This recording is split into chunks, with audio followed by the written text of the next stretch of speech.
Buenas tardes y muchas gracias por estar con nosotros en una nueva sesión del seminario Post-COVID-19, Derecho y Política. Para hoy tenemos un tema realmente interesante porque las circunstancias económicas, las políticas económicas es algo que a la generalidad del público creo que es un elemento decisivo, ¿no? Las condiciones de vida.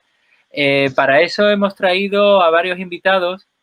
Faltaría uno que está teniendo problemas de conexión y que se incorporará en cuanto pueda. Y hoy lo que vamos es a tratar de dilucidar, ¿no? En qué medida una propuesta económica crítica se puede desarrollar en este contexto y al mismo tiempo, bueno, pues si estos invitados que tenemos son expertos en la teoría del valor y vamos a ver qué soluciones o qué propuestas tienen para ofrecer. Y además del diagnóstico de la situación actual. Vamos a comenzar entonces a presentarlos. En primer lugar sería Eduardo Sartelli, que es de la Universidad de Buenos Aires y de la Universidad Nacional de La Plata, el director del Centro de Estudios e Investigación en Ciencias Sociales y autor de los libros La cajita infeliz y La plaza es nuestra. Gracias por estar con nosotros.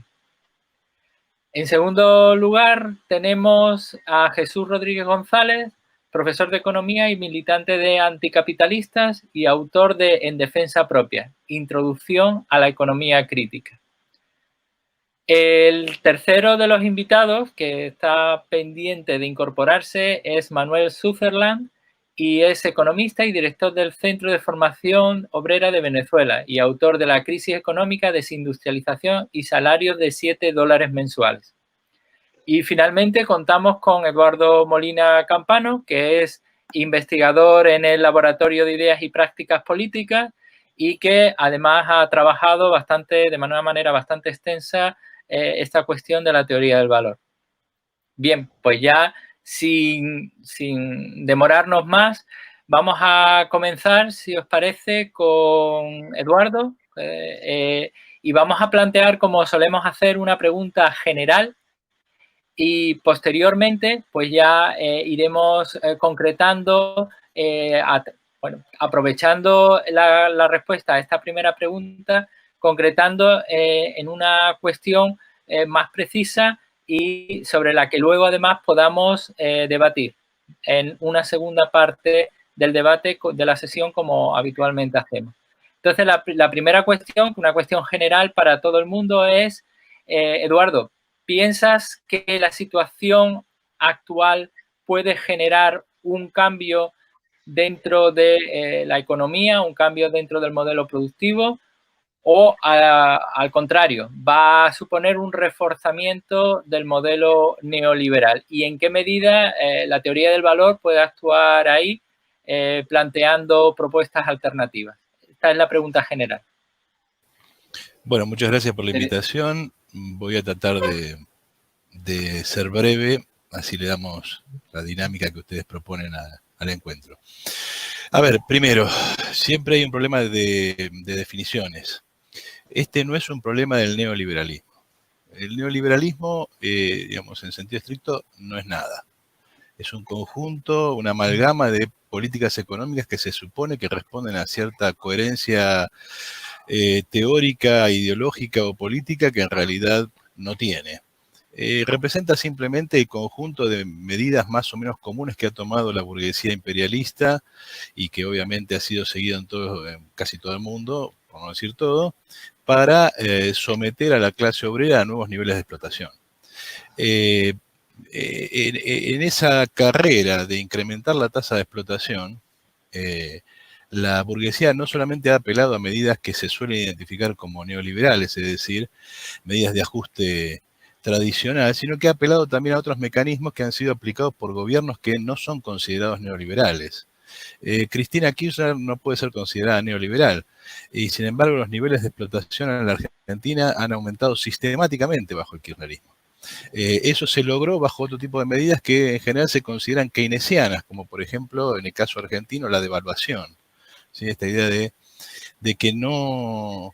Hay un caso muy interesante en la Argentina porque remite a una frase muy astuta de Keynes, por lo menos que se le atribuye a él, esta idea de que nadie le hace una huelga a la inflación.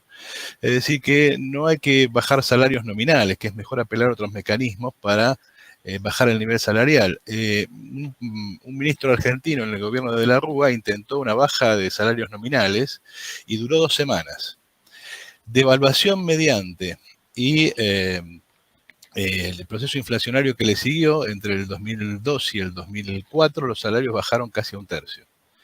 Es decir, primero hay que sacarse de encima este tema de los rótulos que no remiten a los elementos profundos. Es decir, neoliberal es un concepto de superficie. Es como si uno diría, es el nombre de fantasía de un producto. Como si uno dijera Coca-Cola en vez de gaseosa, ¿no? O como si nombrara una marca en vez del genérico. Cuando una marca es muy exitosa, como la Coca-Cola pasa en Argentina, se identifica el nombre de la marca con el genérico. Y entonces uno no va a comprar una gaseosa o una bebida cola, va a comprar una Coca-Cola y probablemente le den cualquier otra cosa porque uno utilizó el nombre de fantasía y lo confundió con el genérico. Bueno, el nombre de fantasía es neoliberalismo. Es un nombre muy cómodo para mucha gente, sobre todo para los que aplican el ajuste y quieren echarle la culpa a otros. El nombre real es el aumento de la tasa de explotación, la recreación del ejército industrial de reserva, es decir, todas aquellas medidas que vemos como contratendencias de la caída de la tasa de ganancia y que, digamos, son utilizadas por la burguesía bajo diferentes medios y con diferentes denominaciones para recuperarse de una situación como la que estamos viviendo. Entonces, la primera cuestión, y tal vez si agoto el tiempo en esto, córtenme cuando haga falta, porque soy larguero, es ponernos de acuerdo en los nombres. El problema no es el neoliberalismo. El problema se llama capitalismo. Por eso, digamos, tampoco hay mucha discusión en cuanto a la solución. La solución se llama socialismo y no hay mucho más para discutir. Yo no estoy de acuerdo, y seguramente tiro esto con afán polémico, con afán polémico amigable, con la denominación anticapitalismo, porque no remite realmente a algo positivo. Es el rechazo a algo. Ese algo indudablemente es malo y hay que rechazarlo, pero no hay rechazo sin un reemplazo. Es decir, si yo simplemente digo no, no estoy diciendo demasiado. Es bueno decir no, pero no estoy diciendo demasiado. Obviamente eso nos va a llevar a una cuestión compleja que tal vez quede sobre la mesa o para otra ocasión, que es a qué llamamos socialismo, lo que es todo un problema. Porque alguien me puede acusar con justa razón que estoy reemplazando una palabra por otra cuyo contenido no solo es vago, sino que está cargado de un montón de connotaciones a lo largo de la historia del siglo XX que obligan necesariamente a discutirlo, porque, bueno, ¿qué quiere decir socialismo hoy, socialismo después de la Unión Soviética, etcétera, etcétera, etcétera? Pero me parece que el primer planteo que me gustaría hacer es este. No es un problema de políticas económicas, es un problema sistémico. Es un problema que está en el corazón del sistema económico, tiene que ver con su propia tendencia a entrar en crisis generalizadas, no tiene que ver con la pandemia, no tiene que ver con la circunstancia coyuntural. En todo caso, estas circunstancias coyunturales impactan sobre una tendencia que ya era visible desde hace mucho tiempo. Desde nuestra perspectiva, la crisis de los años 70 no fue superado en forma definitiva, es una crisis que se alarga en el tiempo, obviamente es una crisis que va resolviéndose y a favor de la burguesía, pero que no termina de dar lugar a un crecimiento estilo años 60, o sea, un crecimiento firme y sostenido, y por lo tanto explota en cuotas, ¿no? 82, 89, 2001, 2008, 2018. En cada una de esas explosiones se van produciendo transformaciones. Está la emergencia de China, la emergencia de otros actores, el problema de la decadencia norteamericana, y eso va a dar lugar, supongo yo, para discutir cuál es el escenario posterior. Pero me parece que hay que partir de este punto de partida. Es una crisis del sistema, por el sistema, a causa de la lógica del sistema, no tiene solución dentro del sistema más que la solución que ya conocemos, es decir, mayores sufrimientos para las masas, mayor concentración de la riqueza y de poder y todas las cosas que esos van asociadas, la crisis ecológica, etcétera, etcétera, etcétera. La pandemia lo único que ha hecho es, digamos, hacerlo emerger en superficie de una manera todavía más clara. Y no es un problema de políticas económicas. Por ahora me quedo ahí, así creo que ya hablé demasiado. Estupendo. Creo que empezamos bastante bien, definiendo términos y planteando cómo, bueno, gobiernos que con una etiqueta en los medios de izquierda luego plantean políticas o plantean su adhesión al modelo capitalista. Luego lo de contra me ha llamado la atención porque una vez conocí en un congreso a Alex Caninicos y siempre me comentabais que esto de él publicó primero contra la tercera vía, luego contra el capitalismo, contra no sé qué, y el hombre decía, bueno, es que esto de tanta contra, o sea que muy interesante, gracias. Ahora pasamos entonces a Jesús.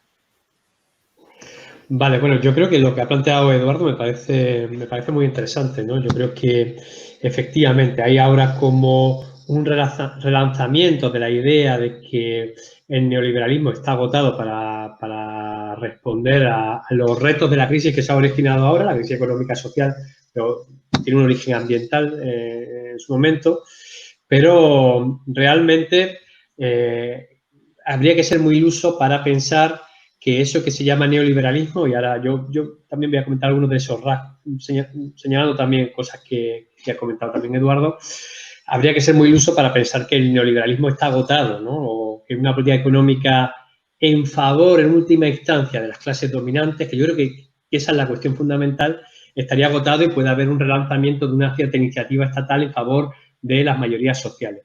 Yo creo que lo primero que hay que decir, efectivamente, ya lo ha señalado Eduardo, es que el neoliberalismo, si es algo, es un plan económico muy ecléctico, muy pragmático, muy herético, pero que tiene un último fin, que es rescatar a las clases dominantes de la situación de agotamiento que tiene el capitalismo desde finales de los años 60, primeros de los años 70 del siglo XX. Ahí hay ya como, digamos, como una situación del capitalismo que es incapaz de tener un patrón de acumulación económico estable en el tiempo.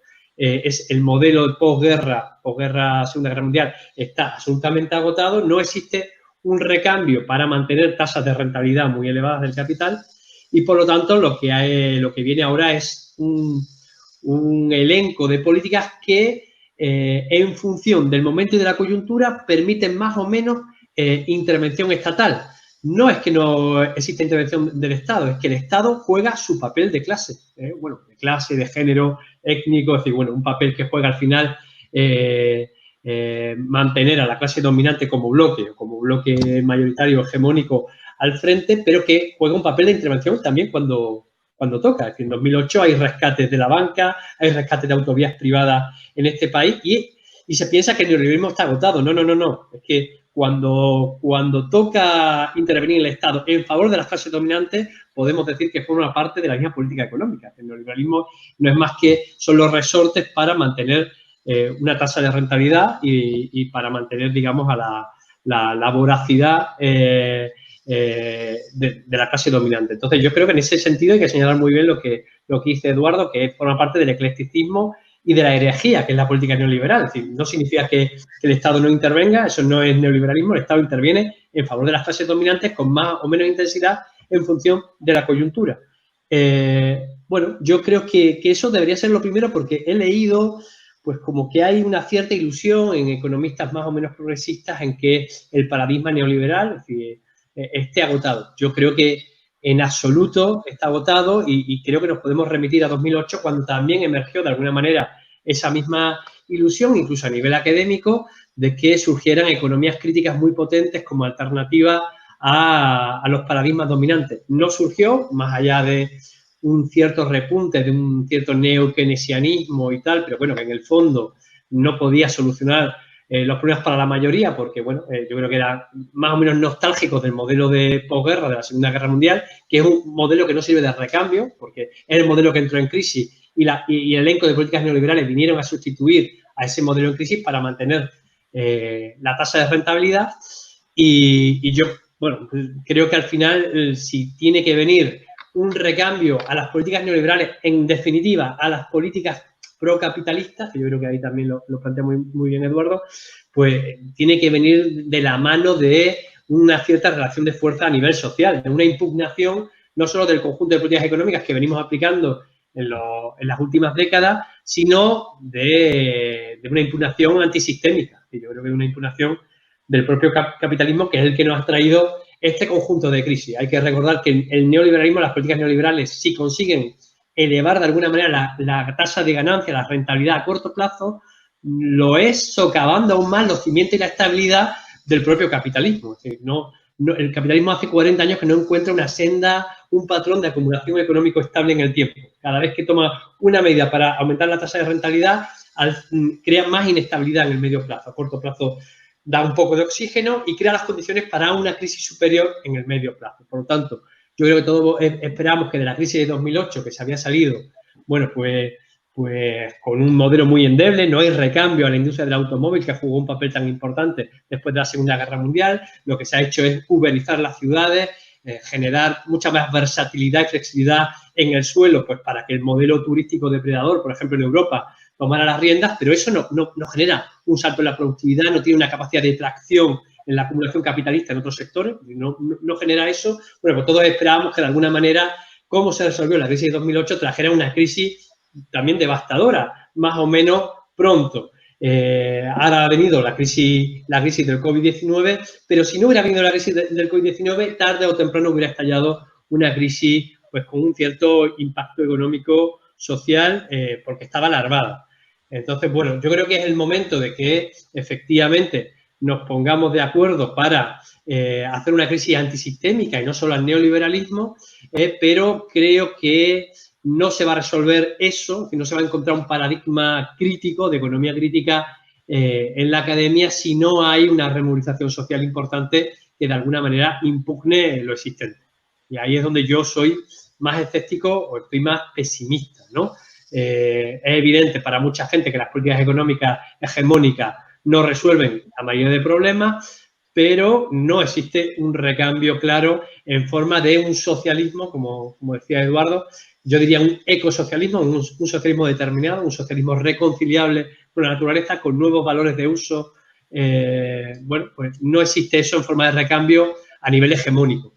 Y mira que se dan las condiciones, ¿no? O sea, que se dan condiciones porque es muy palpable la crisis del capitalismo, pero decía algo así, Cices creo que era, ¿no? Creo que la Cices como que la gente es más capaz de intuir el fin de la vida misma que el fin del capitalismo. Entonces ahí, bueno, pues nos queda un trecho de trabajo que no solo se debe dar en lo académico, también en lo social, ¿no? También de concienciación y de construcción de fuerzas antagonistas en el campo de lo social. Bueno, pues gracias.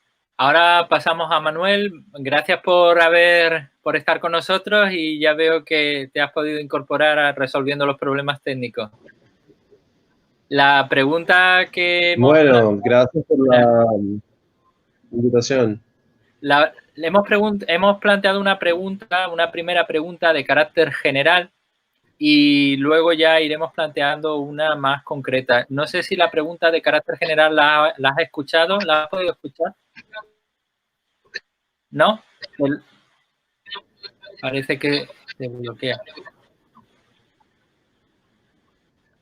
Comentábamos, a ver, ¿sí?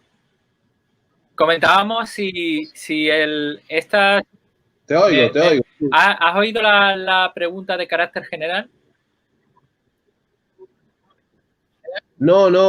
Vale, pues te la vamos a plantear entonces. La pregunta que hacemos al principio ha sido sobre si esta situación actual, la situación actual influida por la crisis del COVID-19, puede generar cambios o puede fortalecer el modelo neoliberal que se ha planteado luego un elemento definitorio, ¿no?, en torno a la idea esta neoliberal, más concretamente al modelo capitalista. Entonces, ¿cuál es tu parecer? ¿Piensas que el COVID-19 es una oportunidad para una economía crítica con más capacidad de resolución de los problemas de la gente? ¿O esto va a generar un fortalecimiento del capitalismo, un desarrollo, como planteaba antes Jesús, de modelos de explotación vinculados a Internet, por ejemplo? Él se refería a Uber y todas estas cosas. ¿Cómo lo ves, Manuel?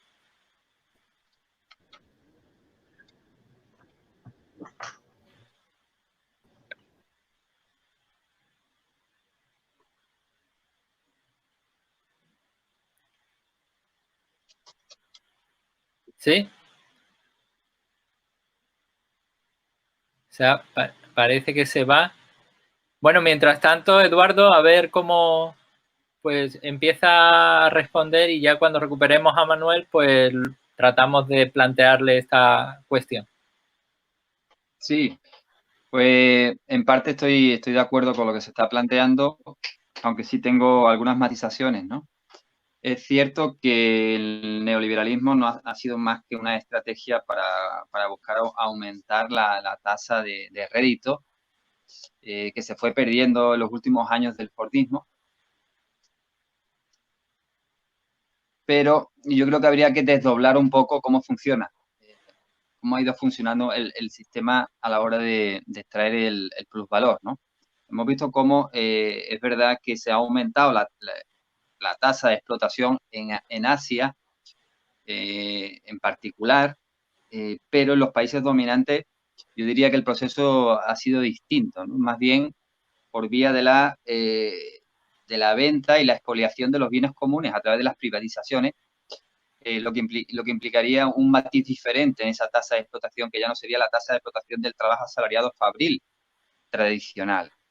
Yo creo que sería interesante entrar en ese debate para deslindar un poco lo que ha ocurrido en los países periféricos, sobre todo en Asia y en China, Corea del Sur, etcétera, Vietnam, etcétera, y los países dominantes donde, como digo, el neoliberalismo no se ha visto reflejado en esa hiperexplotación del trabajo asalariado fabril, sino más bien en la expoliación de los bienes comunes y públicos a través del fenómeno de las privatizaciones, que como, bueno, dicen algunos autores, como por ejemplo David Harvey, obedece más a una dinámica de acumulación por disposición, ¿no?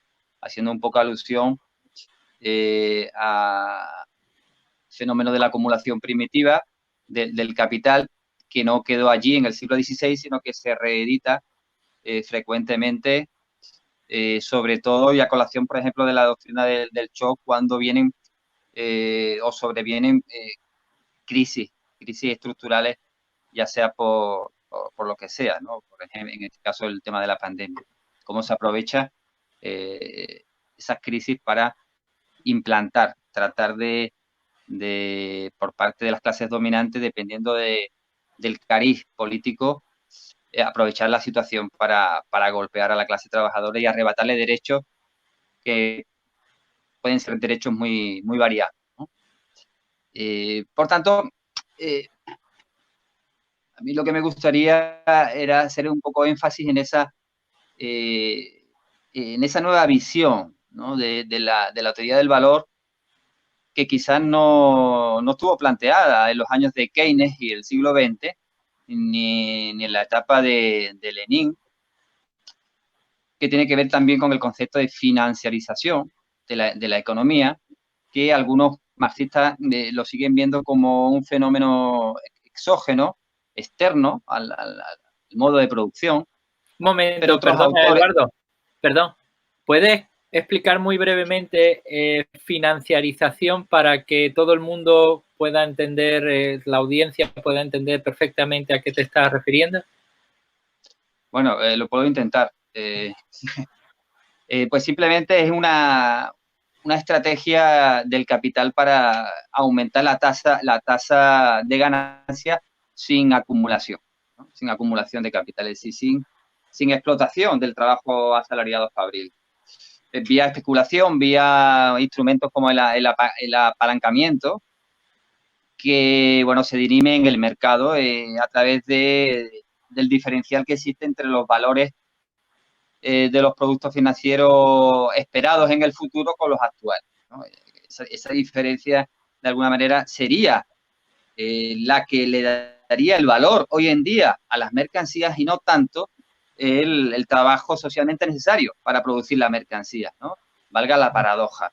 Es una cuestión que se sale de los márgenes de la ortodoxia del punto de vista del marxismo, y que yo creo que, bueno, ahí me gustaría meter esa cuña quizás un poco polémica entre los compañeros. No sé qué opinan ellos.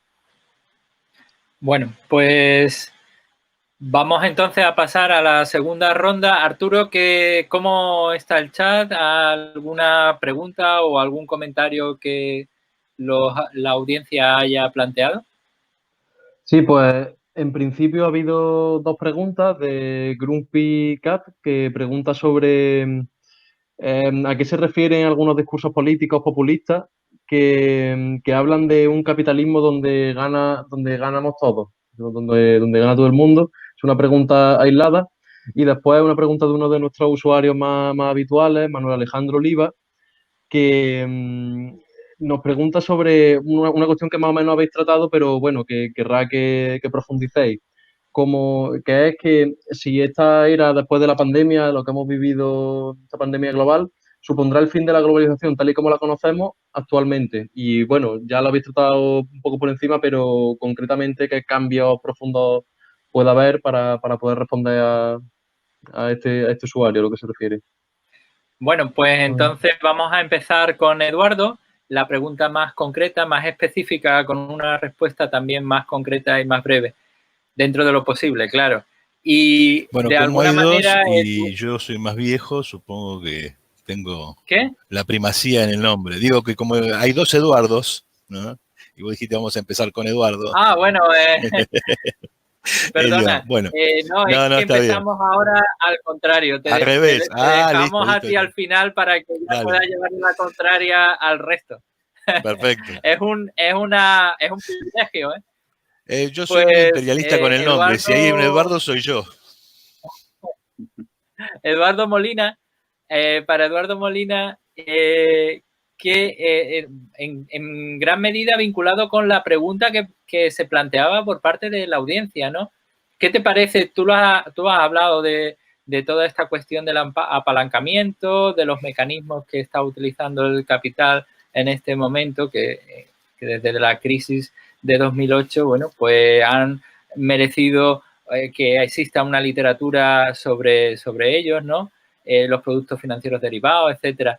¿Tú piensas que todos estos mecanismos, todas estas maneras de generar más influencia en el capitalismo van a incrementarse a lo largo del tiempo? ¿Piensas que pueden ser una trampa para el propio capitalismo? ¿No? ¿Cómo ves esta circunstancia que tú has introducido en el debate y sobre la que ha planteado una pregunta un oyente?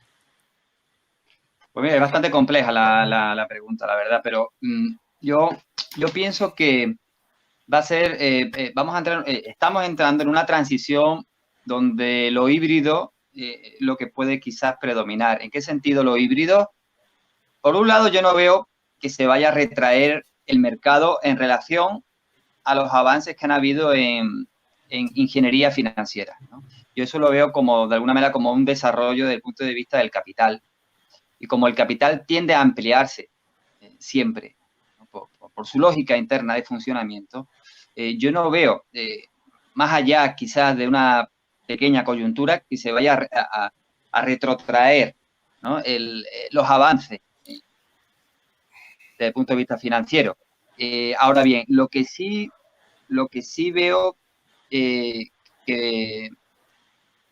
puede, de hecho, estoy seguro, de hecho ya lo estamos viendo, que esa pérdida, esa retirada del Estado-Nación que había habido desde los 90 para acá, sí va a haber una vuelta inversa, ¿no? Sí va a haber un refortalecimiento de los Estados-Nación en un sentido o en otro, ¿no?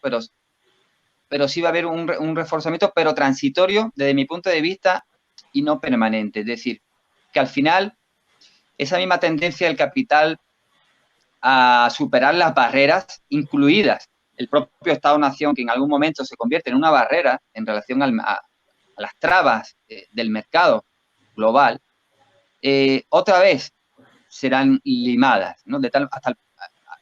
Por lo tanto, el Estado volverá otra vez a perder soberanía. Sí, como lo veo yo, ¿no? Como lo veo yo. En ese momento de transición, claro, la oportunidad para la izquierda está presente en tanto que el neoliberalismo, como, si se quiere ver, como propuesta ideológica, ¿no? Como sentido común del capitalismo como sistema, en este momento está herido de, no sé si de muerte, pero por lo menos está herido, ¿no? Entonces, se abre una cuña, una posibilidad para que se puedan canalizar las luchas que sin duda se van a ir desarrollando, lo más probable, en series de olas regionales, de aumento del ciclo de luchas otra vez, seguramente en América Latina, pero también es muy probable que ocurra en Asia y en la misma Europa, ¿no? Y por tanto se abre la posibilidad de que la izquierda pueda tomar el poder, entre comillas, ¿no? En esos estados-nación que se van a ver fortalecidos, ¿no? La soberanía en este periodo de transición. A partir de ahí, bueno, pues la cuestión se complica más, ¿no? Eso significa que nos acercamos al fin del capitalismo en el contexto de esa lucha de clases histórica. Pues eso habrá que verlo, ¿no? Eso habrá que verlo. Lo que sí está claro es que es una oportunidad para que la derrota moral de la izquierda, bueno, pues vaya saliendo de ese pozo. Y que al final, bueno, mediante las articulaciones, ya sea entre los partidos de izquierda revolucionaria y no tan revolucionaria, y los movimientos sociales, pues se logre una fórmula que quizá haya que inventar para crear esa contrahegemonía de la que hablaba Jesús, la contrahegemonía que permita en un momento determinado, pues,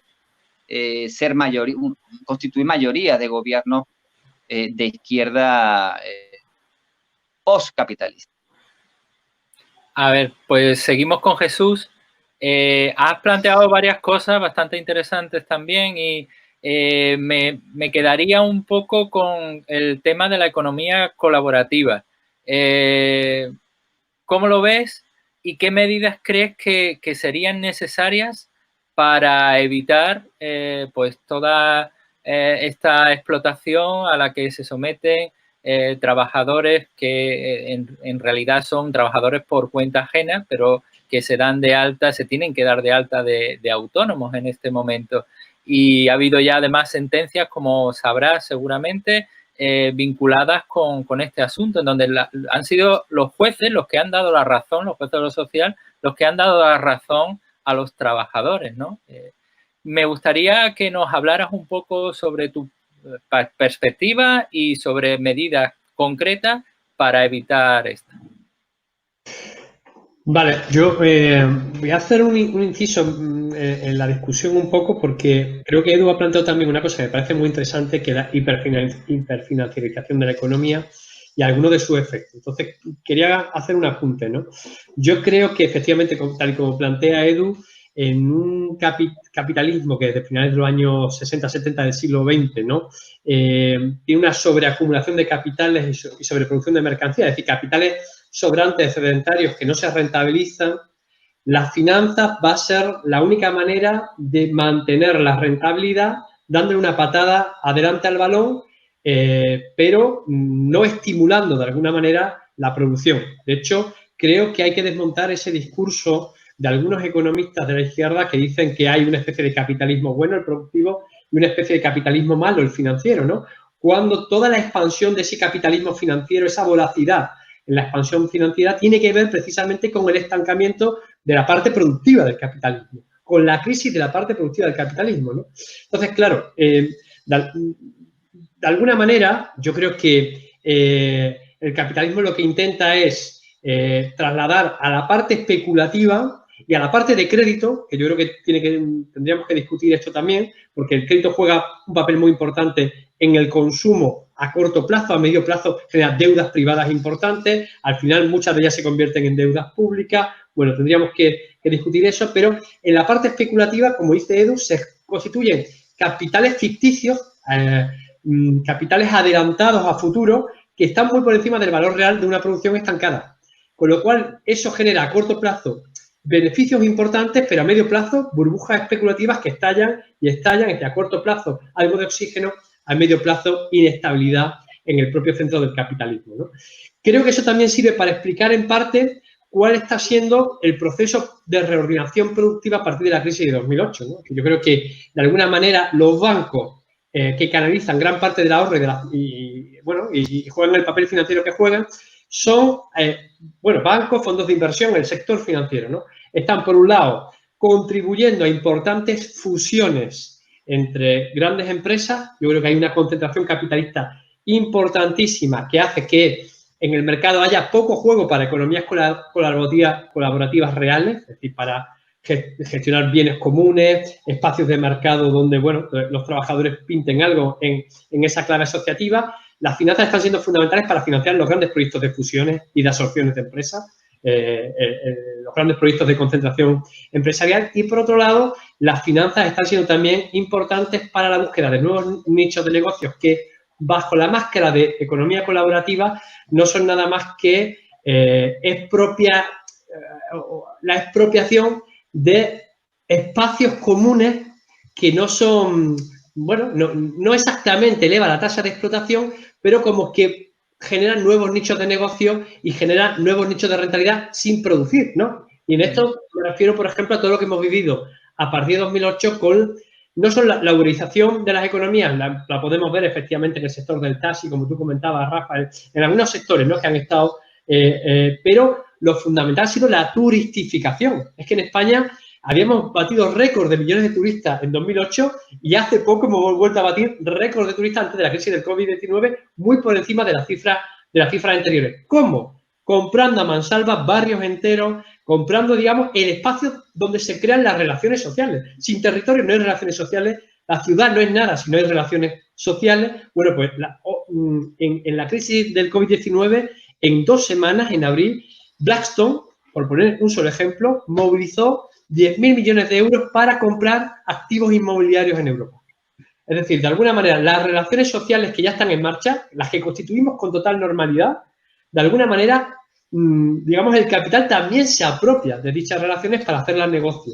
Creo que este tipo de fórmulas las tenemos que observar, no generan una mayor tasa de explotación, generan nuevos nichos de rentabilidades, pero que tienen las patas muy cortas, porque al final también exige una valorización permanente de ciertos capitales, en este caso el capital inmobiliario, que no se corresponde con su valor real, con lo cual en algún momento estas burbujas del alquiler estallarán y generarán de nuevo, pues una devastación de capitales a su alrededor. Creo que este es el tipo de fenómeno, ¿no?, del capital nuevo, de un capital post-fordista muy flexible, muy versátil, que es capaz de devorarlo todo, los recursos naturales, pero también las relaciones humanas, incluidas las relaciones comunitarias, ¿no?, disfrazadas de empleo común o bienes comunes. Lo que estamos asistiendo es a una privatización de cualquier tipo de espacio y de tiempo humano y no humano.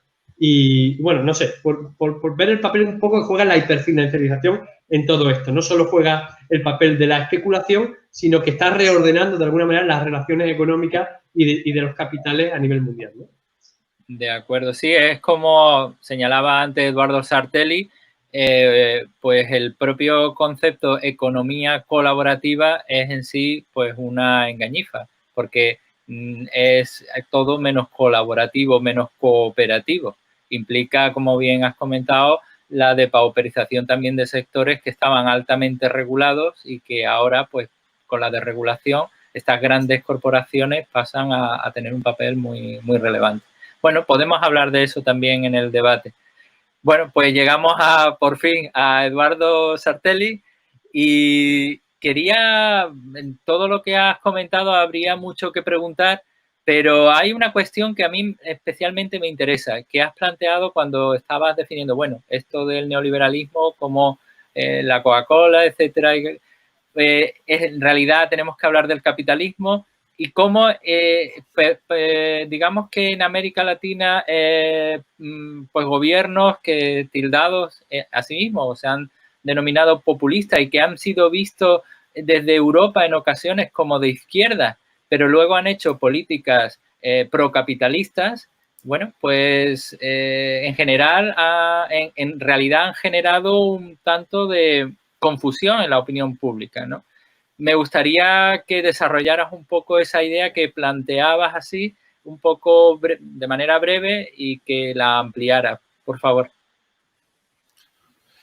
Bueno, a ver, hay mucha tela para cortar y voy a ver si puedo sintetizar. Me da la impresión de que no estamos hablando el mismo lenguaje y me da la impresión de que no estamos enfocando el mismo nivel de discusión. Es decir, cuando uno escucha expresiones como Fordismo, postfordismo, financiarización, pareciera que hubiera una cierta desesperación por no hablar del capital y de la sociedad capitalista como tal. Y por lo tanto, nuestros enemigos no son el capital como tal, sino ciertas manifestaciones del capital. Como si el capital supuestamente postfordista o prefordista fuera algo diferente del capital. Como si, digamos, las maniobras financieras que podemos detectar en el mercado mundial fueran algo distinto de la lógica normal del capital. No podemos entrar aquí en la discusión teórico-empírica de la tesis de la financiarización, por ejemplo, pero yo simplemente quiero recordar que el mundo está enfrentando una expansión del proceso productivo capitalista fenomenal. Es decir, la idea de que el mundo está simplemente navegando en dinero y tratando de pedalear la cuestión para adelante por la vía de la expansión del capital financiero es una visión muy occidentalocéntrica. Digo eso para incorporar no solamente a los compañeros europeos, sino también a los americanos en general. Ese discurso es muy común en la Argentina. En realidad, si uno ve el sudeste asiático, China, la India, hay un ascenso de procesos productivos reales que afectan al mundo de la producción real, que son gigantescos. Baste pensar en la ruta de la seda y la gigantesca integración productiva que está produciendo en toda esa zona la expansión china. Y eso no es capital financiero. Es más, eso va camino al dominio. No sé si lo va a conseguir, pero eso va camino al dominio. Es decir, lo que estamos viendo, digamos, si uno tuviera que tomar los datos gruesos de la realidad, es el triunfo del capital productivo, no el triunfo del capital financiero. Por ahí si uno lo enfoca muy en una perspectiva occidentalocéntrica, o sea, lo que vemos en capitalismos que efectivamente están muy afectados por una tasa de ganancia muy baja, el capitalismo norteamericano, el capitalismo europeo y por lo tanto los capitalismos latinoamericanos, entonces efectivamente vemos a estos capitalismos apelar a mecanismos del estilo de la financiarización para sostener negocios de otra manera insostenibles. Pero no es el caso de la economía que crece y se lleva todo por delante del otro lado del planeta.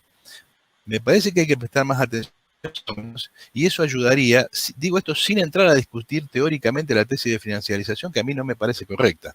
Parece que ya Michel Usón ha dicho bastante sobre eso y me parece que no nos ayuda a enfocarlo. Simplemente aludo a estos fenómenos muy gruesos que es imposible no, digamos, dejar de lado. Es decir, acá lo que asciende es el capital productivo, si lo vamos a poner en esos términos. No es el capital financiero. Al contrario, el capital financiero es la expresión de la decadencia y la descomposición, porque capitales que no se pueden remitir a la producción están en decadencia. Entonces, no hay una nueva norma de consumo, no hay un postfordismo, no hay una crisis derivada de una nueva gestión de un modelo financiero. Lo que hay es la decadencia del capital occidental en general y en particular el capital norteamericano frente al ascenso de un capital mucho más productivo cuya capacidad de explotación es mucho más elevada. Está en discusión si efectivamente los capitalismos occidentales lograrán aumentar la tasa de explotación, lograrán someter a la clase obrera de sus países y relanzar sus economías en términos productivos. Eso está en discusión. De alguna manera, Trump puede ser un imbécil en muchos sentidos, pero al igual que Bolsonaro, son gente muy consciente de este aspecto. Son gente muy consciente de que hacer América fuerte significa hacer que los americanos trabajen. Y hacer que los americanos trabajen y produzcan plusvalía significa que estén más explotados, ganen menos. Lo que pasa es que la clase obrera norteamericana es muy poderosa, por más que sea pasiva. Aún en su pasividad tiene una enorme capacidad de resistencia. Y en ese sentido les va a costar seguir el paso de tasas de explotación tan elevadas como el sudeste asiático. Pero esa es una situación occidental. Yo diría incluso ni siquiera de todo Occidente. Hay que prestar atención a Alemania. Si uno presta atención a España, puede ser que España se esté llenando de negocio turístico. Igual quiero señalar que el negocio turístico es un negocio que corresponde al capital productivo, produce plusvalía, explota obreros, no es algo que es distinto del capital común. Solemos confundir capital productivo con capital fabril. El capital productivo es el que produce plusvalía. Solo el capital fabril es una parte del capital productivo. Ahora, ese es el lugar que le toca a España en la División Internacional del Trabajo, en esa comunidad que se llama Europa. Pero Alemania no está viviendo ese proceso. Es cierto que Alemania no es China y no está relanzada a gran escala, pero es cierto que está resistiendo muy bien en el contexto en el que está.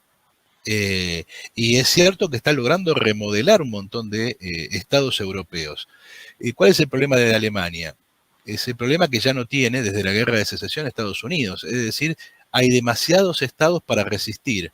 Y la mayor parte de los estados que no son Francia y Alemania, incluso hasta ahora Inglaterra, son estados que representan población sobrante, es decir, son estados que no tienen viabilidad económica en general, más que en algunos negocios, y les sobra población.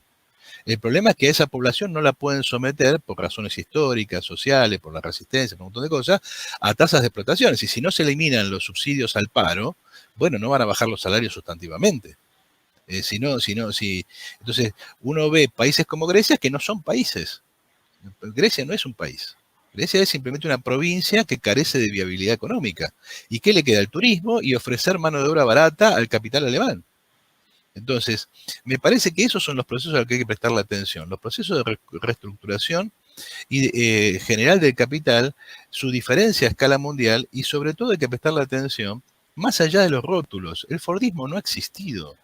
No ha existido. Ica ha demostrado, digamos, la falacia del salario indirecto.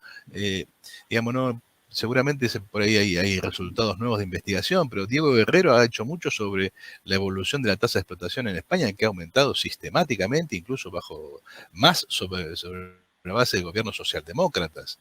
O sea, han sido los socialistas, no el PP. Y eso me lleva a otro punto que quería hablar.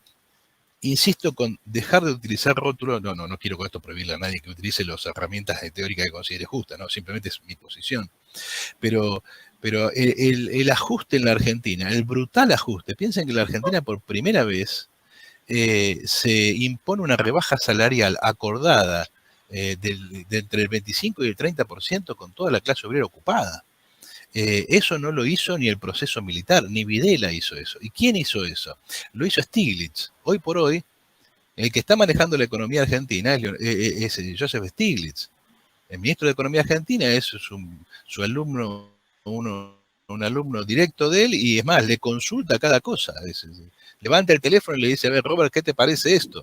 Stiglitz ha ordenado y ha puesto sobre la mesa una rebaja del 30 al 35% del salario de la clase obrera argentina, fantástico. O sea, el coronavirus en la Argentina significa eso, la oportunidad para rediseñar, con todo el mundo en la casa, para rediseñar la tasa de explotación. Y eso lo está haciendo Stiglitz. Y bueno, que yo sepa, Stiglitz no es considerado un neoliberal. Es más, los gobiernos más ajustadores de América Latina son los llamados gobiernos de izquierda. Hay como un cierto, digamos, una cierta lejanía de los intelectuales europeos. Yo a veces pienso con algunos de los que he discutido por las redes, Tariq Ali o Alan Freeman, que tienen una visión que yo no sé, parece que no conocen realmente América Latina. Que América Latina es un continente para ellos ubicado en algún lugar mágico, donde suceden cosas que solo ellos ven. Pero, a ver, ¿cuál es el mayor ajuste? El ajuste más brutal, seguramente Manuel va a poder hablar de eso, pero el ajuste más brutal de todo lo está llevando adelante el chavismo. El chavismo está llevando adelante la destrucción generalizada de la clase venezolana. Hoy día, con 10 millones de dólares, uno entra a Venezuela y es Gardel, y compra cualquier cosa y explota por la cantidad que quieran a decenas de miles de obreros. Y va camino a transformarse en una especie de China de América del Sur, porque van salarios más bajos que eso es difícil de encontrar. Y eso lo hace lo que se supone que para buena parte de la izquierda argentina, de la Argentina también, pero para buena parte de la izquierda europea es la izquierda. No sé de dónde sacaron que un asesino y sinvergüenza como Maduro puede ser un tipo de izquierda, que además destruye físicamente a la población a la clase obrera venezolana. En la Argentina el kirchnerismo no ha hecho algo diferente. Arrancó con una brutalísima devaluación. Rebajó los salarios, obviamente después la expansión de la renta sojera permitió otras cosas, pero las tasas salariales de la Argentina a la salida del gobierno kirchnerista eran iguales a las tasas salariales de la época de Menem, es decir, del gobierno neoliberal por excelencia en América Latina, Menem, Cardoso, ¿no? Digamos, uno puede seguir dando ejemplos donde la llamada izquierda no tiene nada de izquierda, o sea, el alumno estrella del Fondo Monetario era Lula da Silva. Entonces, pero reconocido por el Banco Mundial y por... Entonces me parece que creo que tendríamos que concentrarnos en el fenómeno de fondo y abandonar los rótulos, porque me parece que eso no ayuda a comprender el proceso global de acumulación de capital. Y una última cosa, porque ya creo que me extendí demasiado. Yo creo que es necesario pensar la revolución. Es decir, la idea de que uno puede lograr algo dentro del capital sin abolir el Estado capitalista, sin destruir el Estado capitalista, sin expropiar los medios de producción, es pura ilusión. No se trata de un cambio de modelo, se trata de la destrucción de una sociedad. Y yo creo que, acá alguien mencionó el problema de los académicos. Yo soy académico desde hace muchos años, tengo ya 30 años de docencia universitaria, y yo lo que creo es que los académicos tienen que salir de la academia y tienen que dejar de concentrarse en esos debates. En la academia no hay nada, en la academia hay mecanismos de validación que tienen que ver con otras cosas, no tienen que ver con el proceso social. Hay que salir a la calle, hay que organizar partidos, hay que organizar luchas, porque en la academia lo que queda es finalmente la resaca de gente que, digamos, no está interesada en el cambio social. Yo, para darles un ejemplo, se supone que Kicillof es marxista. Kicillof es el ministro de Economía argentino. Si Kicillof es marxista, yo soy sueco, rubio de ojos celestes. Bueno, creo que se ve bastante bien que no lo soy. A lo sumo sería un terroni, un africani, como dicen los italianos, soy italiano del sur, ¿no? Bueno, si Kicillof es marxista, yo soy sueco. Ahora, Kicillof está llevando adelante verdaderos asaltos casi fascistas en los barrios pobres de Gran Buenos Aires, a los que en cuanto se enferma alguno los cerca y les prohíbe entrar y salir, como si fuera una especie de cuarentena fascista. El ministro de Seguridad de Kicillof es básicamente un ex militar, y Kicillof es un académico, ¿sí? Bueno, es un académico que ahora la juega de keynesiano y cosas por el estilo. De la universidad solo va a salir esa gente. Yo creo que me parece que, para retomar esto, hay que examinar el fenómeno de fondo, no quedarse en las categorías que examinan puramente fenómenos. Hay que, a esos fenómenos de fondo, diferenciarlos y tomar el conjunto del sistema. Y me parece que hay que hacer un esfuerzo por pensar de vuelta a la izquierda. O sea, eso que llamamos izquierda es una bolsa con demasiados gatos, ¿no? Por ejemplo, todo el llamado populismo latinoamericano, que no es más que lo que Marx llamaba en el 18 Brumario bonapartismo, no son más que gobiernos capitalistas. No es que hay gobiernos procapitalistas y gobiernos que no son procapitalistas.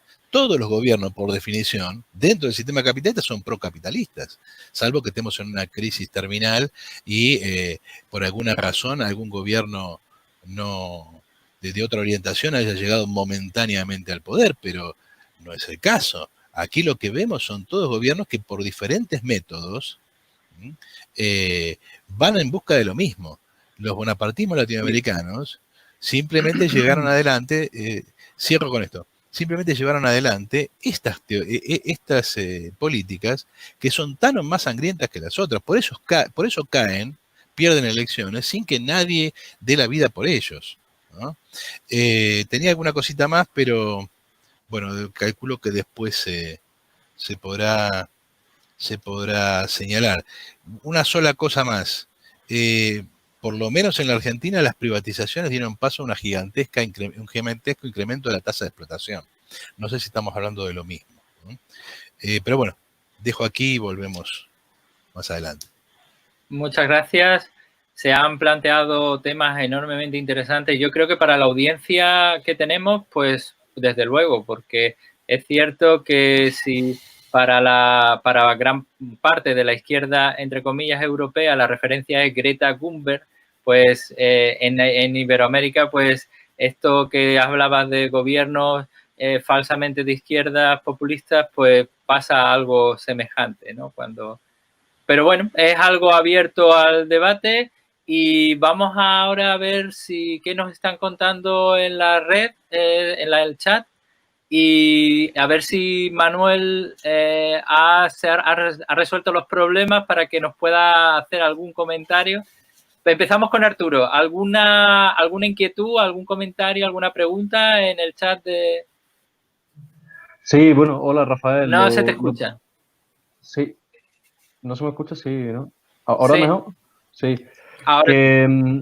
sí, perfecto. Lo primero agradecer a los asistentes a este seminario, decir que en esta sesión estamos doblando el número que había la sesión pasada, la semana pasada, por lo que muchas gracias a todos por el éxito de la convocatoria, a vosotros por asistir.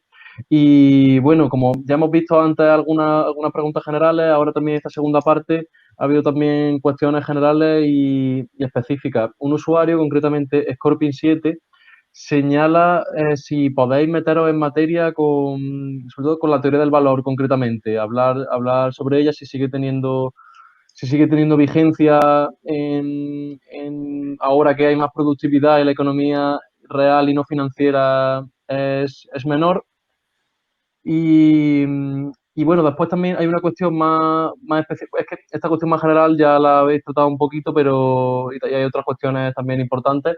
Pero sí que me parece importante una cuestión específica que ha señalado Isabel Pérez sobre la cuestión del trabajo y del mundo laboral en esta nueva fase de la globalización, de la que llevamos ya unos años, una fase más precaria en este mundo laboral.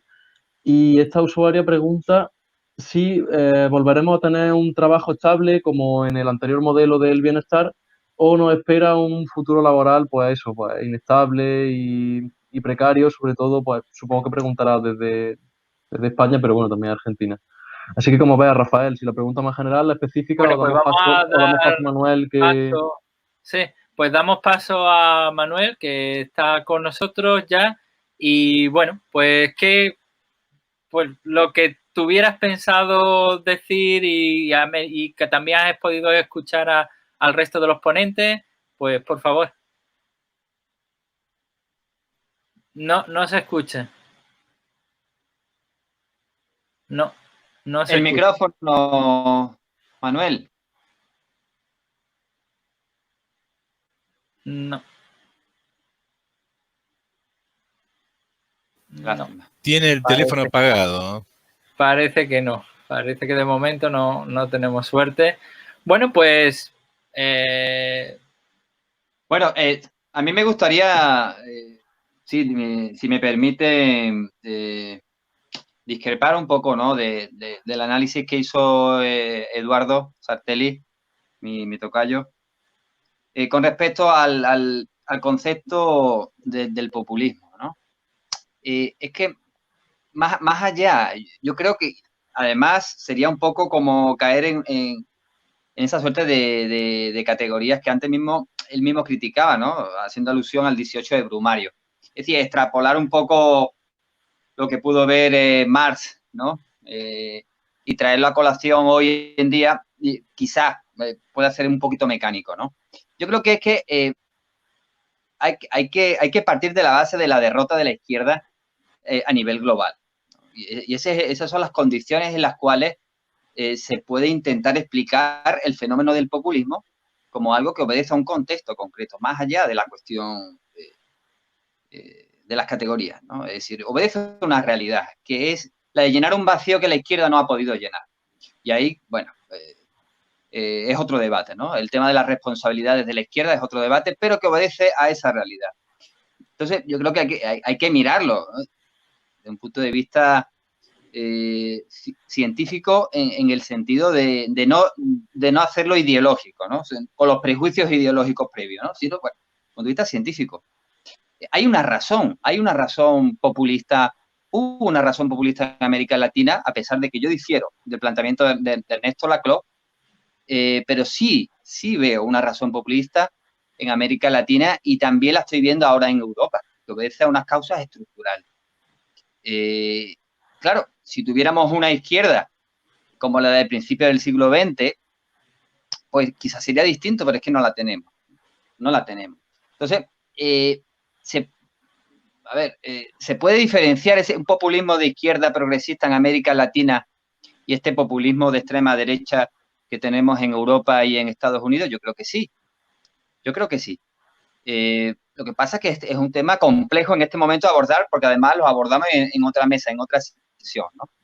Simplemente lo que quería decir es que a veces ha sido la única forma de llegar al gobierno, de tomar el poder, ¿no? A través de una articulación, de una sumatoria de movimientos y plataformas sociales que rompan ese monopolio de los poderes fácticos en la política. Y fue la única forma, ¿no?, para llegar al poder. Y yo creo que desde ese punto de vista está justificado, por lo menos en América Latina. Ya el tema del populismo de extrema derecha, aunque funciona también de forma parecida en relación a la táctica de articulación política, es decir, a la hora de integrar a los excluidos por ese vacío de la izquierda, bueno, pues lo hace la derecha a través, bueno, pues de estos líderes outsiders que a través de mensajes sencillos pues llegan a las masas y logran romper con la política partidista tradicional y llegan al gobierno. Simplemente lo que quería decir que hay una razón para eso, ¿no? Más allá de las cuestiones ideológicas, que bueno, que pudieran ser un poco acientíficas desde mi punto de vista, ¿no? Con todo respeto. A ver, Eduardo Sartelli. ¿Me oyen? Ahora, sí. ¿Me escuchan? A ver, Manuel está tratando de hablar. ¿Me oyen? A ver.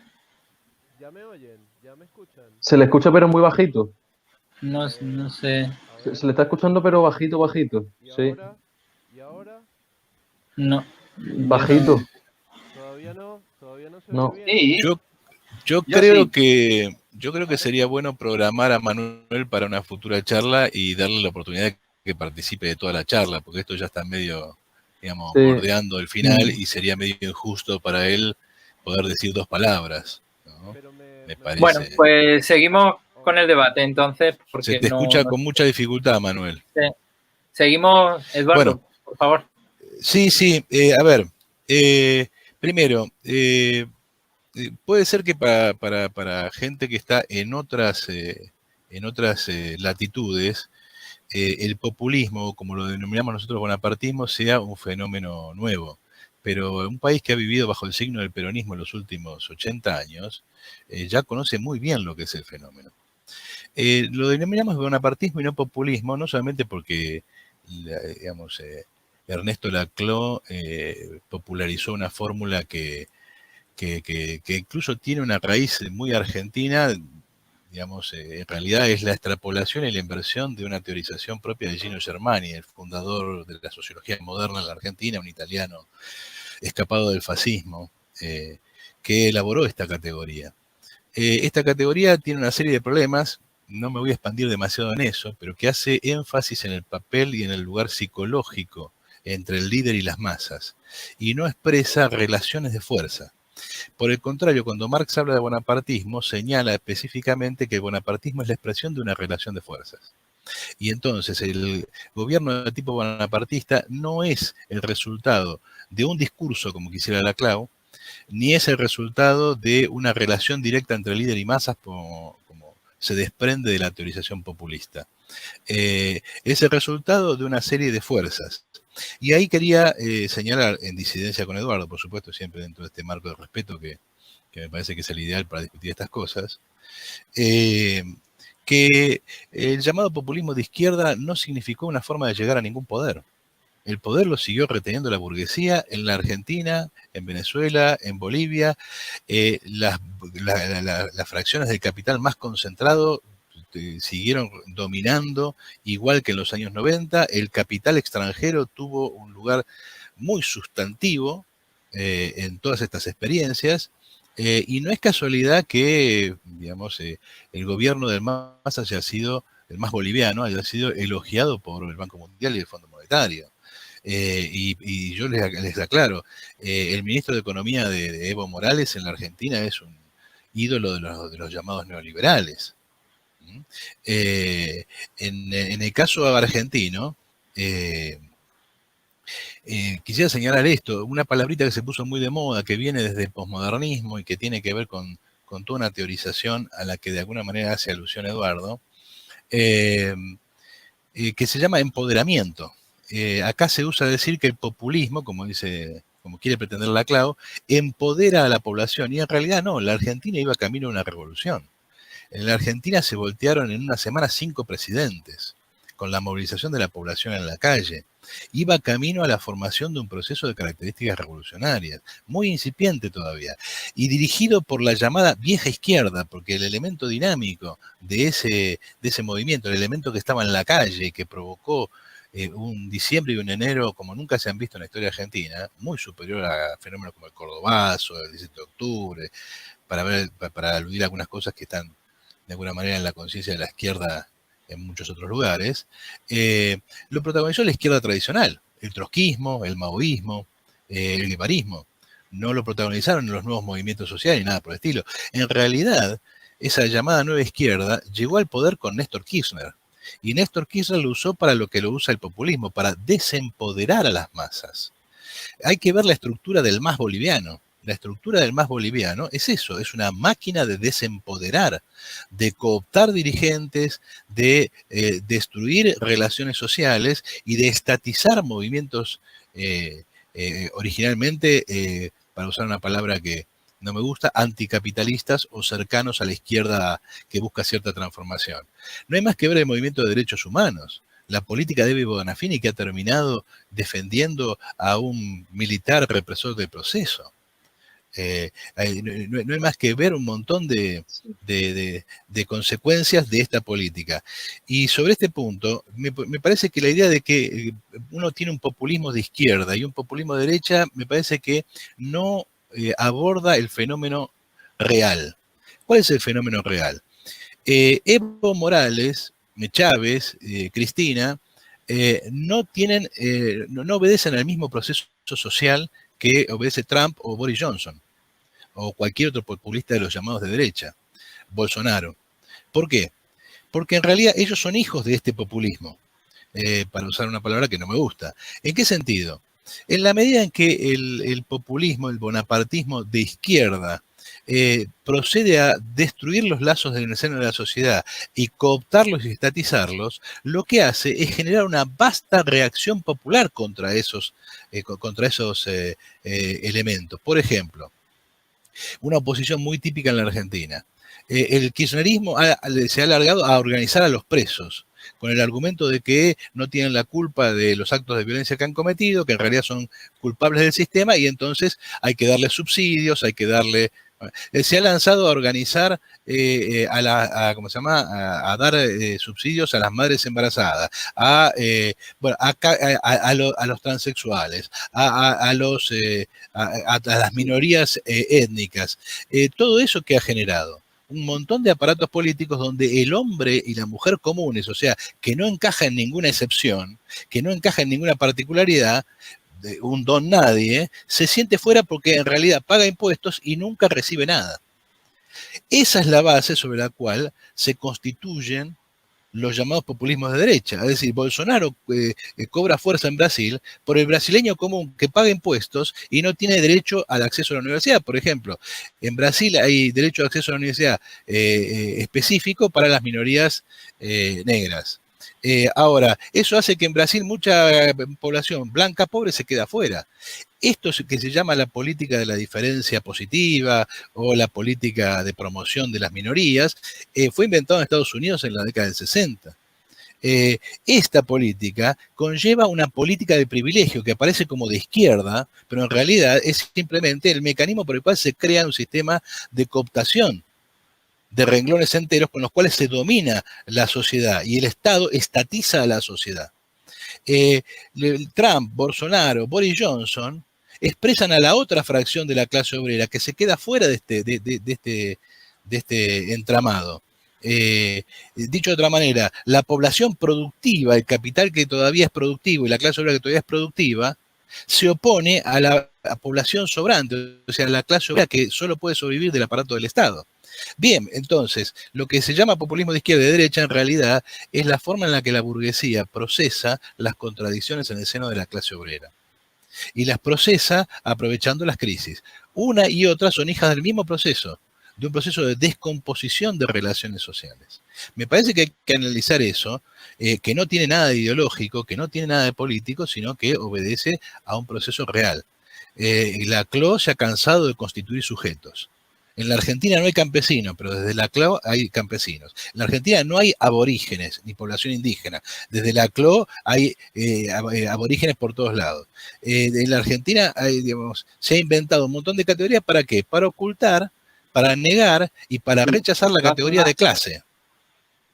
Sí, perdón. De todas formas, Eduardo, yo simplemente lo que quería decir es que yo creo que hay diferentes tipos de populismo. Por ejemplo, a ver, yo tengo que reconocer, yo estuve más de 10 años en Venezuela en la época de Chávez y yo vi mucha inclusión social y mucho combate contra la oligarquía, y eso lo vi yo día a día claramente. Otra cosa es la deficiencia estratégica, ¿no?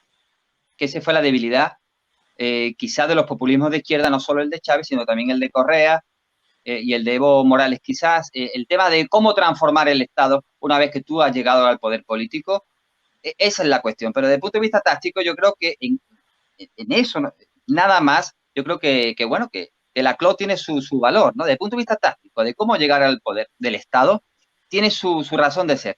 La crítica que le hago a la CLO precisamente es que se queda en lo táctico y no pasa a lo estratégico, y eso fue lo que le pasó a los populismos de izquierda en América Latina.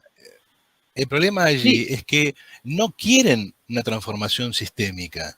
No están al servicio, no es que es un modo distinto de la transformación sistémica. Chávez tenía en sus manos, en su mejor momento, la llave para comprarse toda la economía si quería. No lo hizo. No expropió a la burguesía en su conjunto, no desarrolló formas de poder popular, al contrario, cooptó a la gente. El Partido Socialista Venezolano, el PSV, es una máquina de cooptación. Entonces, no es una diferencia táctica, es una diferencia estratégica. No les interesa la transformación socialista de la sociedad. Evo Morales ya lleva gobernando un montón. Lo que pasa es que, claro, si uno ve al populismo o al bonapartismo en su etapa de ascenso, cuando quiere cooptar gente y por lo tanto tiene la mano blanda, y sí, parece de izquierda, pero esa es la clave de bonapartismo. Parece de izquierda cuando la parte más fuerte de la sociedad son las bases sociales, pero cuando eso se complica, gira hacia la burguesía y muestra su cara de derecha. Bueno, vos no podés separar Chávez de Maduro.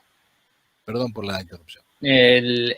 Bueno, pues a mí me parece un debate bastante interesante porque yo sin conocer el caso argentino de una manera adecuada, pero sí en Europa y en concreto en España sí me siento un tanto identificado con lo que decía Eduardo Sartelli, en el sentido de que cuando hemos visto PSOE, hemos visto políticas de derecha, de privatizaciones, y ahora el gobierno de PSOE y Podemos, pues es más de lo mismo, más política, o sea, es que no hacen una política de izquierda ni por error. Bueno, pasamos a Jesús.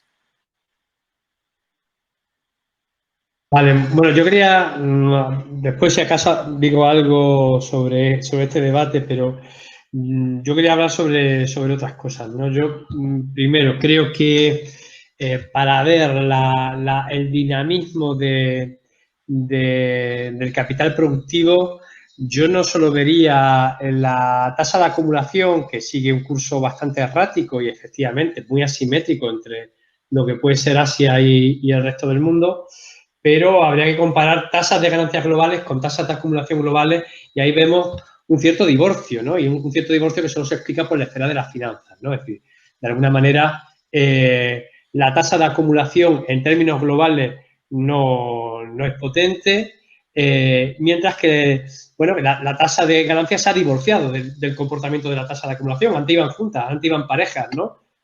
Si había unas expectativas de cierta rentabilidad, entonces la tasa de acumulación también crecía y si no, pues la tasa de acumulación también disminuía. Desde el fenómeno financiero hay como un cierto divorcio que explica al final también el estallido de ciertas burbujas especulativas y demás por el montante de capitales ficticios que no se corresponden con el nivel productivo real.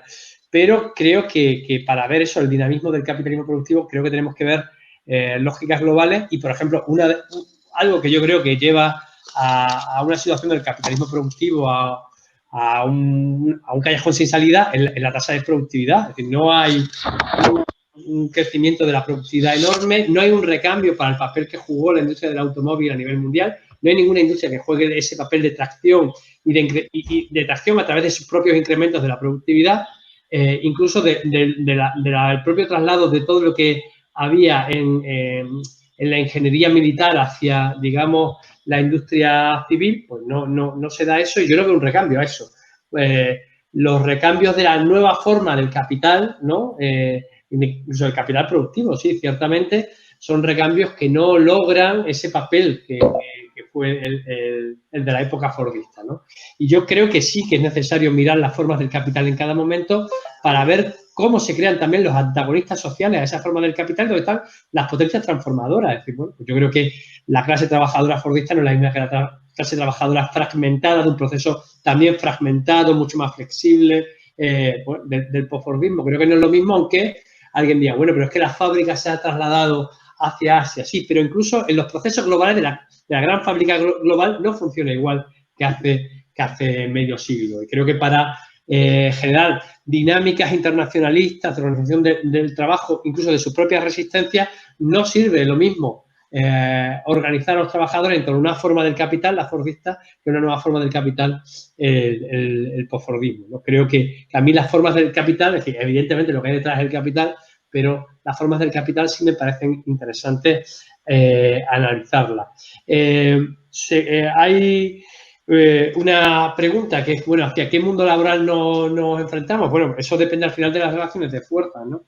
Pero es verdad que la dinámica del capital, en la medida que no hay incrementos de la productividad importantes, pues vienen a ser aumentar la tasa de explotación a través incluso de la recuperación de plusvalor absoluto en algunos países, ¿no? Es decir, donde no hay incrementos de la productividad, pues hay un contexto de absoluta precariedad, intentar bajar los salarios, aumentar la jornada laboral, es decir, bueno, creo que, y ya digo, no creo que haya un recambio fácil para el capital para encontrar saltos en la productividad, por mucho que algunos asienten o intenten asentar sus profecías en torno a la robotización.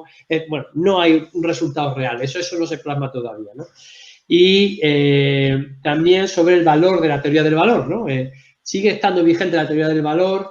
Bueno, yo creo que sí, pero para una sociedad ecosocialista de futuro creo que hay que intentar complementarla. Quiero decir que al final la riqueza producida y, por lo tanto, que debería ser repartida, la satisfacción de necesidades y demás, explica bueno, de última manera se explica siempre con la teoría del valor. ¿Quién produce riqueza? ¿Quién produce valor? ¿Cómo se produce el valor? Creo que la teoría del valor de Marx sigue siendo en eso muy vigente, pero creo que hay algunas cosas que tenemos que abordar a futuro, ¿no? En un sistema de contabilidad, ¿no? Y un debate sobre la contabilidad del trabajo y cómo repartimos también lo existente, creo que tendríamos que ver cómo metemos en un sistema de contabilidad el trabajo reproductivo. Es decir, si al menos mi diseño de un ecosocialismo futuro sería para mí un ecosocialismo de cuidados, ¿no?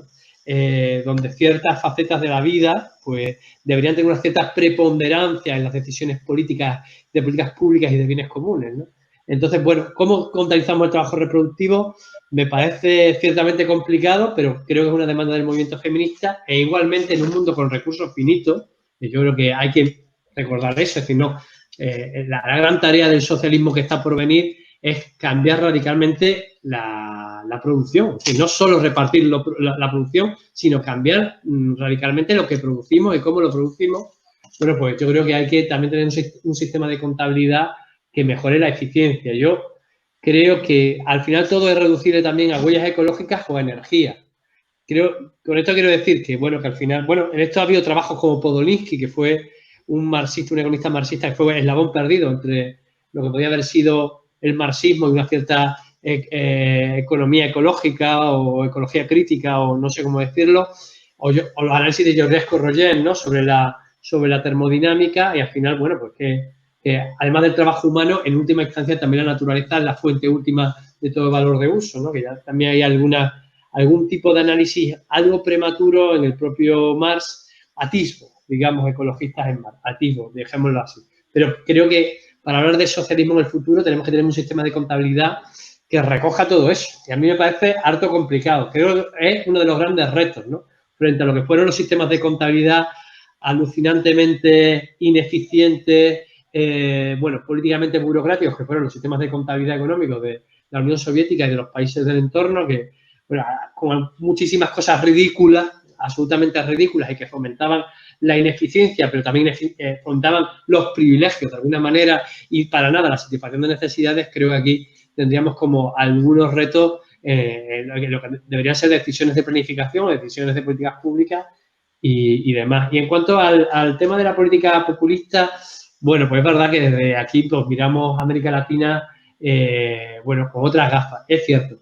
Pero yo al menos me atrevería un poco a pensar como Eduardo, ¿no? O sea, yo creo que lo más importante para mí sería si un proceso populista abre oportunidades o las cierra. Para mí el kirchnerismo cerró el argentinazo. O sea, era la forma que tenía la clase dominante de cerrar el argentinazo por arriba y había que hacer concesiones. Yo creo que el kirchnerismo también no podías poner cualquier recambio al frente. Tenías que poner al frente a alguien que hiciera concesiones a las demandas populares del argentinazo.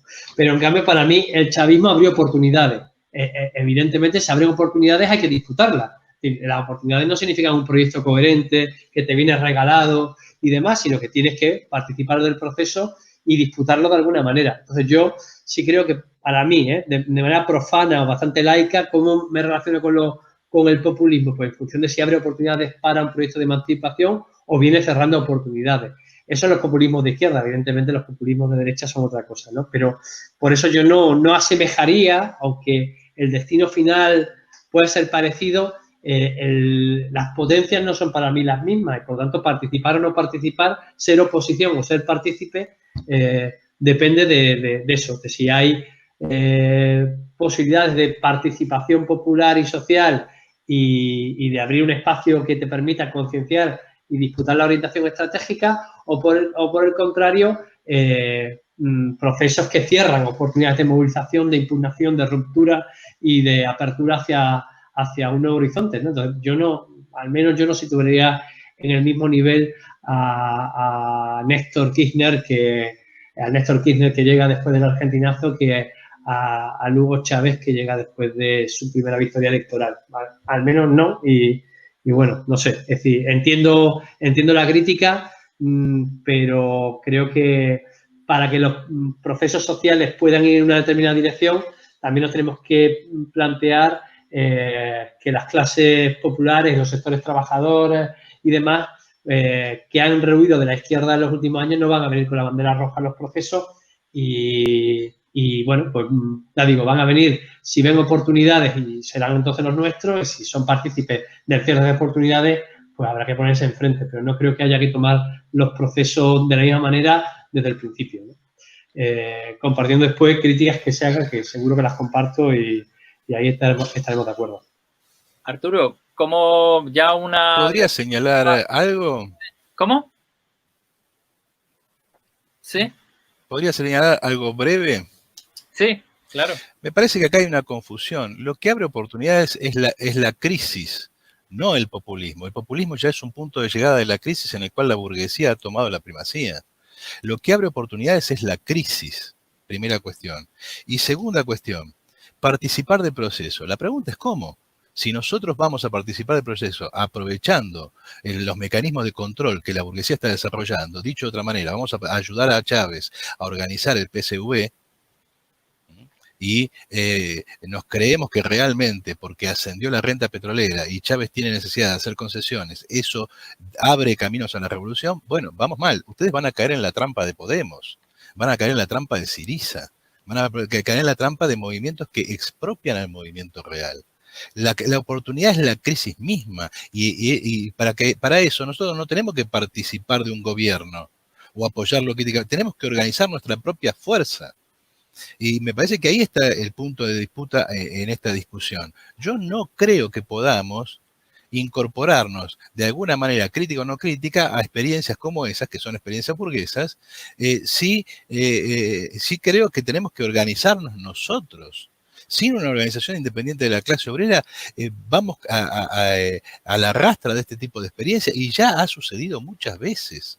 El propio Chávez organizó el aparato con el cual Maduro gobierna. No es ajeno. Perón, en su primer gobierno, era maravilloso, repartía plata por todos lados. En el segundo gobierno masacró gente y terminó su vida como un asesino generalizado con la AAA y cosas por el estilo. Entonces, no hay dos Perones, no había un Perón bueno y un Perón malo, es el mismo proceso, en un momento con una lógica política, dadas sus necesidades, en otro momento otro. Chávez no es distinto de Maduro. No es distinto de Maduro. Y si nosotros nos incorporamos a esos procesos en forma subordinada, porque creemos que nos abre algo y no nos organizamos independientemente de ese gobierno, de esa experiencia política y no del proceso social, ¿sí? Entonces vamos a perder indefectiblemente. Me parece que ahí está planteada la discusión. Bien, Arturo, ¿cómo está la cosa en el chat? ¿Algún comentario?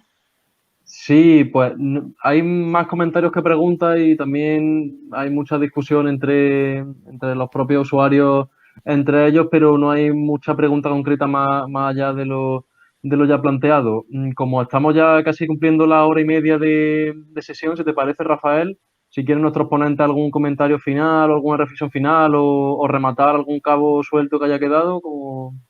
Pues creo que han quedado muchos cabos sueltos y el debate está siendo muy interesante y muy ilustrativo para los seguidores de este seminario. Entonces, bueno, pues daros unos minutos cortos, porque ya tenemos que ir terminando, para añadir lo que os parezca oportuno. No sé si Eduardo Molina o quieres comentar algo.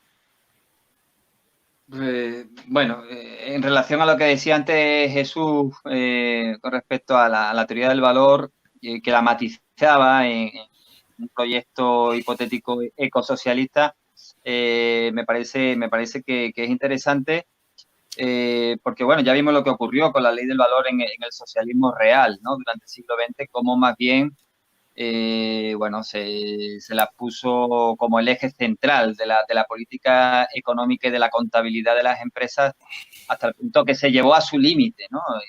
Con la explotación del trabajo asalariado en su máxima expresión, cuando el objetivo real último de la revolución precisamente de alguna manera es acabar con la ley del valor, es decir, acabar con la ley que permite explotar el trabajo asalariado. Eso hay que tenerlo muy en cuenta en los proyectos emancipatorios en la actualidad, que como decía Jesús, debe de tener muy presente todos esos trabajos que no se contabilizan en la economía real, como los trabajos reproductivos y demás, ¿no? Y bueno, y comentar algo, simplemente para terminar, que para bien o para mal, el desarrollo del capitalismo ha llevado a esa paradoja de la teoría del valor, donde el tiempo socialmente necesario para producir una mercancía es ya muy pequeño y por tanto justificaría ese proyecto postcapitalista, porque debido a esa gran productividad existente por el desarrollo tecnológico aplicado a la economía, permitiría liberar a la mayoría de la población de tener que trabajar tantas horas en el mundo entero, ¿no? Sí, pues a ver, eso. Jesús. No, yo no tengo mucho más que añadir. Yo creo que es interesante cómo veamos cómo transcurre la gestión post-crisis sanitaria. Va a venir la crisis económica y social Yo creo que la gestión que va a venir va a concentrar más riqueza en menos manos, va a dejar más bienes comunes también para poder ser expropiados y generar mayor rentabilidad, va a haber un ajuste sobre los trabajadores y pues sobre eso que va a venir o se generan resistencias muy claras, resistencias antisistémicas claras o creo que aquellos que participen de la gestión de eso desde posiciones progresistas van a quedar absolutamente aniquilados, aunque en primera instancia puedan generar un cierto alivio, más que una cierta ilusión entre mucha gente. Pero yo creo que hay que colocarse del plano de no gestionar precisamente todas esas políticas expropiatorias que van a venir, que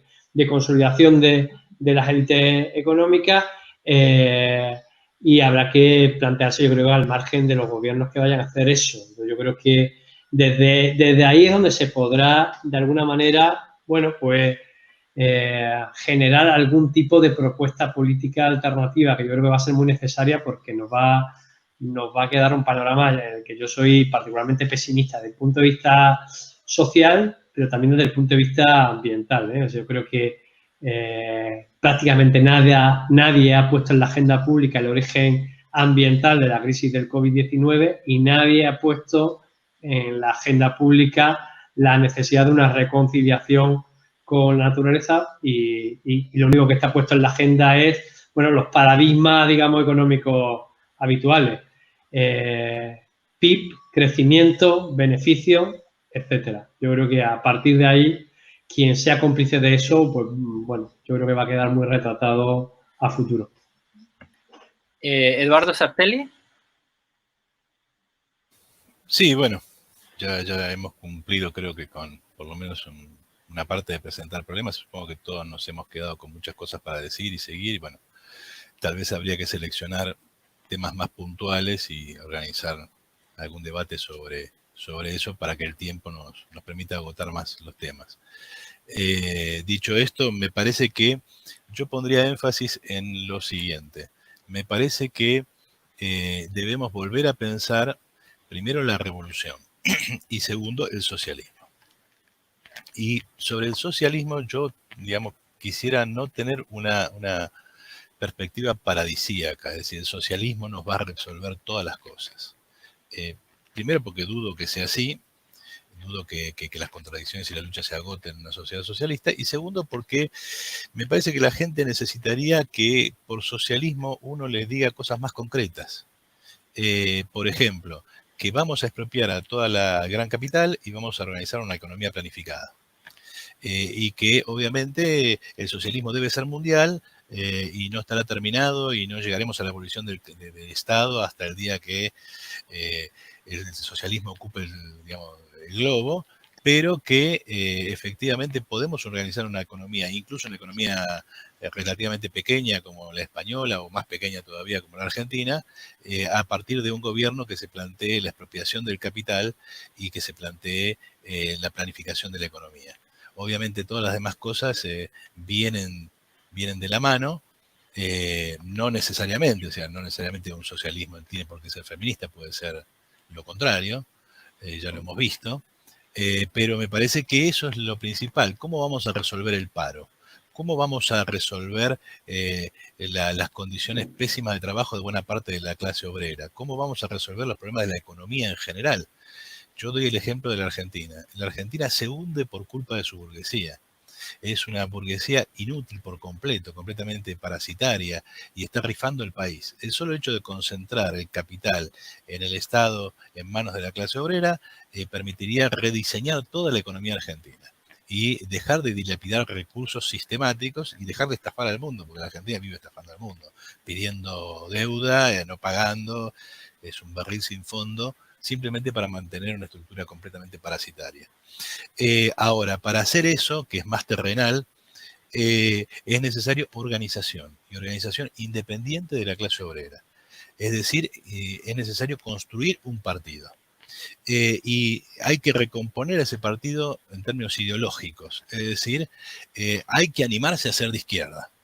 Hay que animarse a hablar del socialismo, hay que animarse a decir, tenemos una propuesta, vamos a expropiar lo que haya que expropiar, vamos a organizar una economía basada en la planificación y la participación general de la población, y eso implica necesariamente la separación y la distancia muy clara de otras experiencias que se dicen de izquierda, porque esas experiencias de izquierda llevan a los movimientos a fracasos, y esos fracasos terminan en Trump, terminan en Bolsonaro, o en Macri, y se retroalimentan unos con otros. Me parece que yo cerraría mi participación con eso. Socialismo terrenal, organización, partido, recomposición ideológica. Pues muy bien. Ha sido un debate, creo que muy ilustrativo, como decía anteriormente, para la audiencia. Se han tratado, además se ha profundizado, creo que en los temas. Evidentemente, la propuesta era plural, diversa, pero se ha profundizado y creo que se ha hecho bastante bien. Pues simplemente despediros, agradeceros mucho vuestro tiempo, el haber compartido vuestro conocimiento y despedimos ya para una siguiente sesión. Muchísimas gracias. Gracias a todos. Gracias a todos. Gracias a todos.